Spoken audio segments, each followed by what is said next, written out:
So,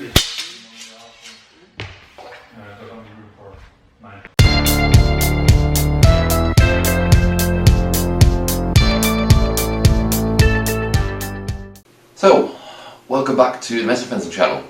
How do you like my new studio? It's a lot easier to set up, and I do kind of like the look of it. Anyway though, what we'll be doing today is continuing our series on Lecküchner's Hauptstücke in his Kunst und Zettel im Messer. And as for that, the second Hauptstück that we're going to be talking about is of course the Wecker.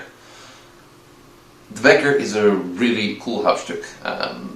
As with the Zornhout, one that I've been talking about before, I will go into why is it there in the first place, why is there a Wecker, what is there in the Hauptstück in the first place, or what kind of plays are described, and then finally I'll go into the how part of this video, where I'll talk about what you need to do to make the Wecker actually work. So, the Wecker, or for those people who are more used to the longsword, the Krumpau. It's one of the 6 Lecküchner's Verborgenhau, and a Verborgenhau is basically a hidden strike. Why is it hidden, you may ask? There are different theories about that. What I think is the case is that all of them can be started as a simple Obenhau, and then according to what you need to do with it, it can be turned into any of the 6 so-called hidden strikes. Therefore hidden, because it remains hidden until you decide to show your hand in the most literal sense of the word. Well, it's the second of the so-called Verborgenhauer, and whereas the Zornhau can be characterized a bit as an introductory lesson, where some very basic things that every common fencer does are being turned into something that fits Lecküchner's system a bit better, and Lecküchner's system being very much based on the Lichtenauer idea that the best way to actually dominate a fight is using the so-called windings from the Hängen.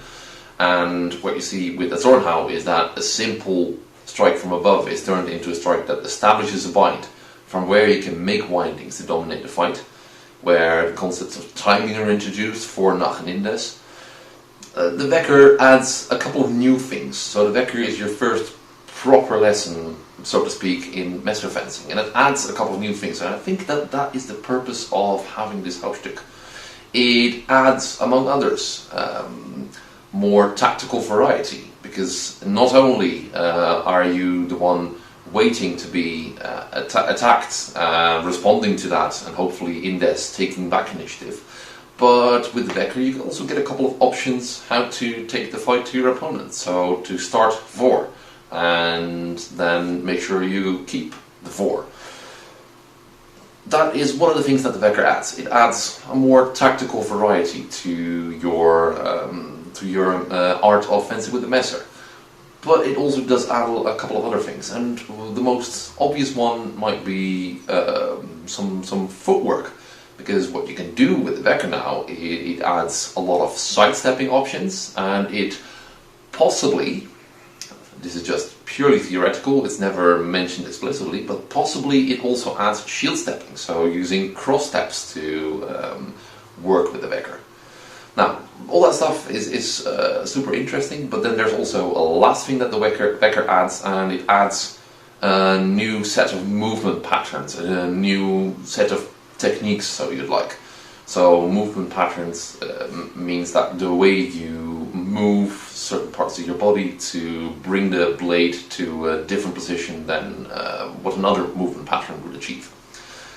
So all of that's basically what the Wecker brings to the table. It's nothing spectacular, but it does add a couple of new things that you can add to your repertoire as a budding messer fencer. And I think that really is why we have a Wecker, to basically expand on the knowledge that you already have. Now you have done the Hauptstück on the Zornhout. So, what is there?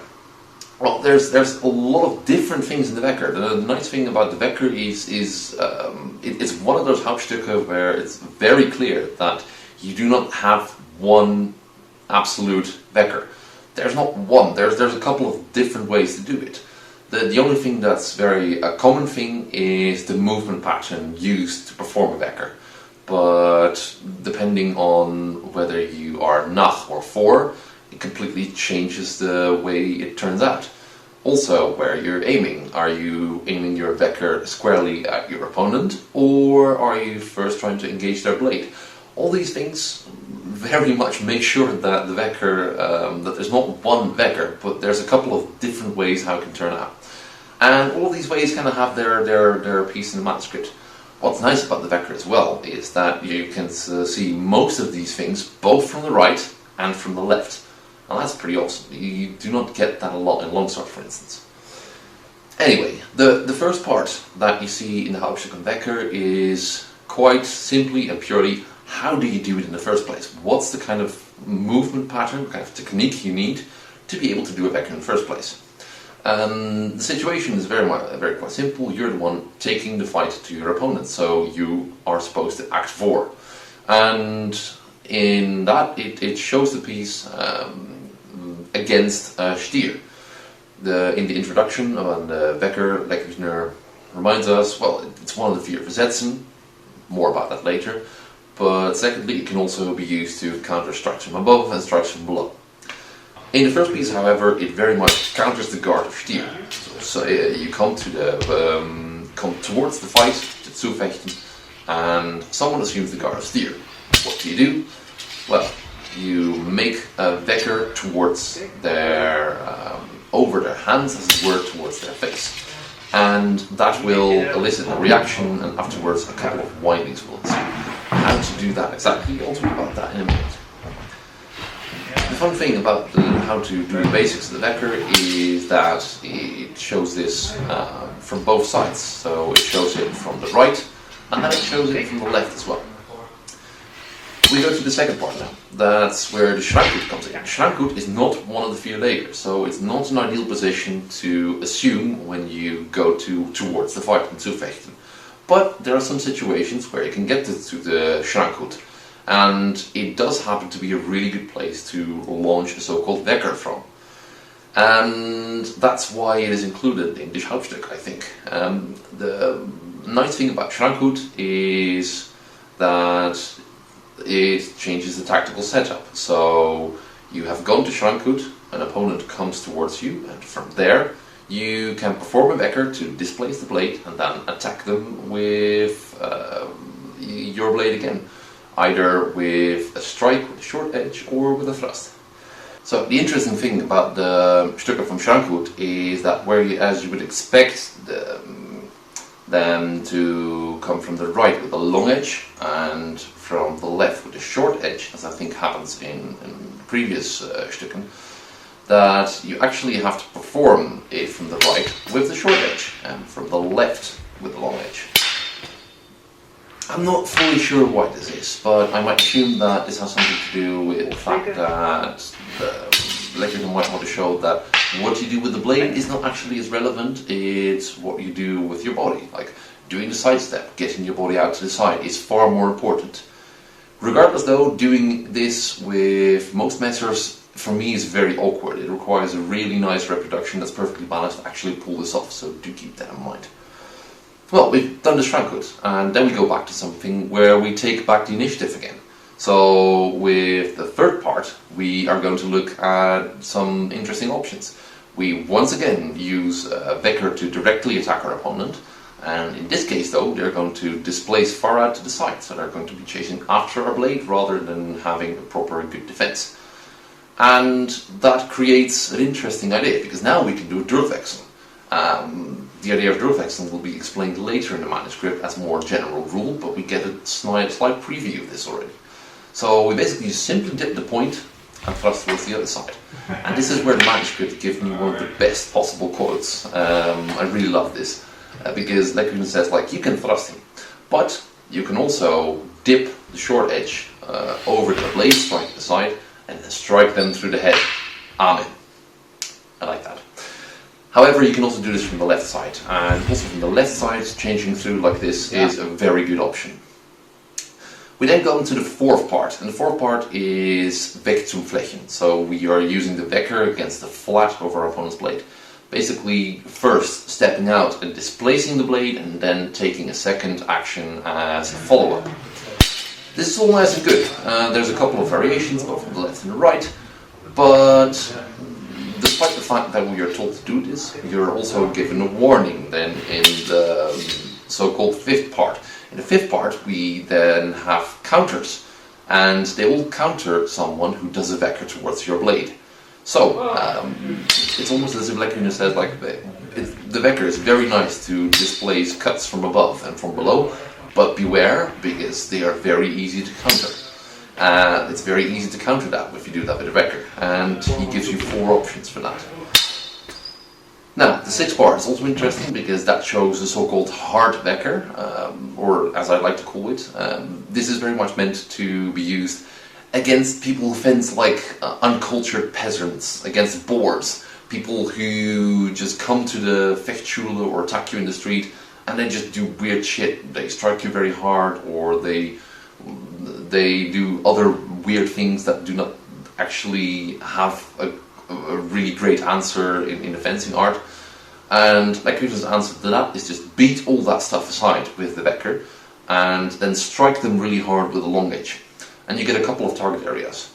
One of them is towards the neck, and I think that one is a very nice one for Ernstfechten, because if you do that, you are very likely going to maim or possibly even kill someone. The neck is one of those targets where you can really tell, okay, this is for serious stuff. There's also a more friendly option though.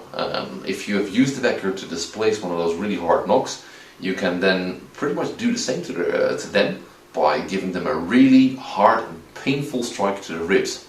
And this is also advised to be done in a Fechtschule, for instance. So strike them hard in the ribs so that they may feel it well. Works great in Dijk against people who are doing weird things. After this, there's a couple of more techniques, and they seem to be some sort of extra techniques that do not really fit in anywhere else. And one of them is, for instance, doing a so-called durchgang, so making the Wecker, dipping the point and turning that into a strike with a couple of variations. And finally, there's the situation where you do a Wecker, someone has a soft bind as a response, and you get to entrap them in the neck like that. How do you move on from that? Well, anyway, that's basically what is in the Hauptstück itself. Then we get to how do you do that in the first place. And apart from the fact that it's very important to remember that there's not one type of Wecker, it really depends on whether you're doing it offensively or whether you're doing it defensively. The second, there's also 2 other things that you need to really keep in mind in order to do the Wecker well. One of them is, what do you do with your hands? What do your arms do?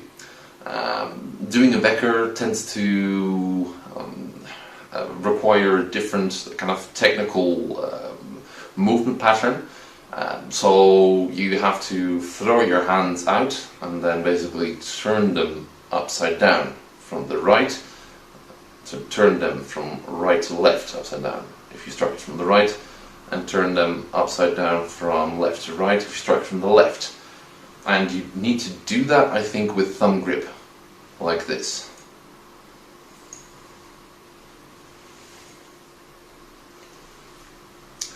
However, the most important thing, in my opinion, is how you step, because the footwork with the Wecker is really important. So stepping out to the side is important when you do it defensively. If someone is cutting at you, you need to both intercept the blade with your Wecker, but making sure that you step well out to the side will actually make that a lot easier. But it's of special importance as well when actually doing it offensively. The problem with the Wecker is that it shortens you tremendously. You go from having quite a long reach if you stretch your arm out, to not having much reach if you do it like this with the Wecker.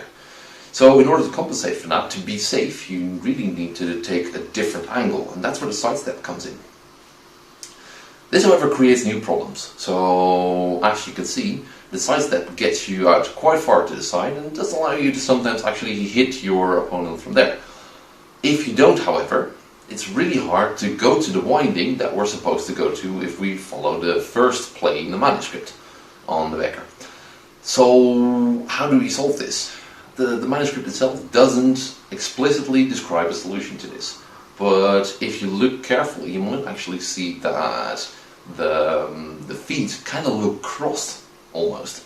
And this is interesting because if you look at the Nuremberg Hausbuch, it actually says that in messer fencing you have so-called shield steps.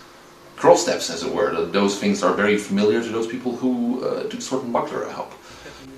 So doing those cross steps might actually really help you do the Wecker by making sure that once again, after you've struck the Wecker, you get to be squarely in front of your opponent in order to be able to do the winding.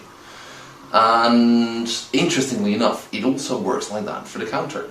Because if we once again look at the Nuremberg Hausbuch, you see that you can also do the shield steps backwards. And that's pretty much what's happening here in the counter.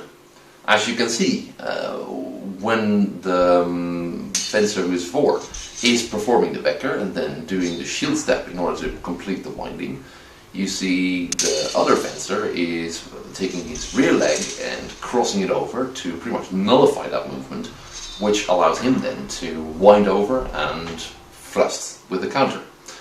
So these shield steps really make the Wecker a lot more interesting. Anyway though, in order to answer the question how to do the Wecker, first off realize that there is not one Wecker, but it's very dependent on tactical considerations like timing, mostly, do I do it offensively or defensively? And secondly, it's very important to make sure that you align the blade properly, and thumb grip really helps with that. And finally, the footwork is perhaps the most essential thing. The side steps are essential both for offensive Weckers and for defensive Weckers. And potentially, if you are willing to go along with my wild theory here, even the shield steps might help you a lot when doing trying to do the Wecker properly. Anyway though, I've been rambling about this technique for long enough now, I'd say, so I really do hope to see you again for our next video, which is going to be on the Entrüsthau. How do we do it, why do we do it, and what is there in the manuscript. But until then, I would say do not forget to like and subscribe, and I'll see you next time.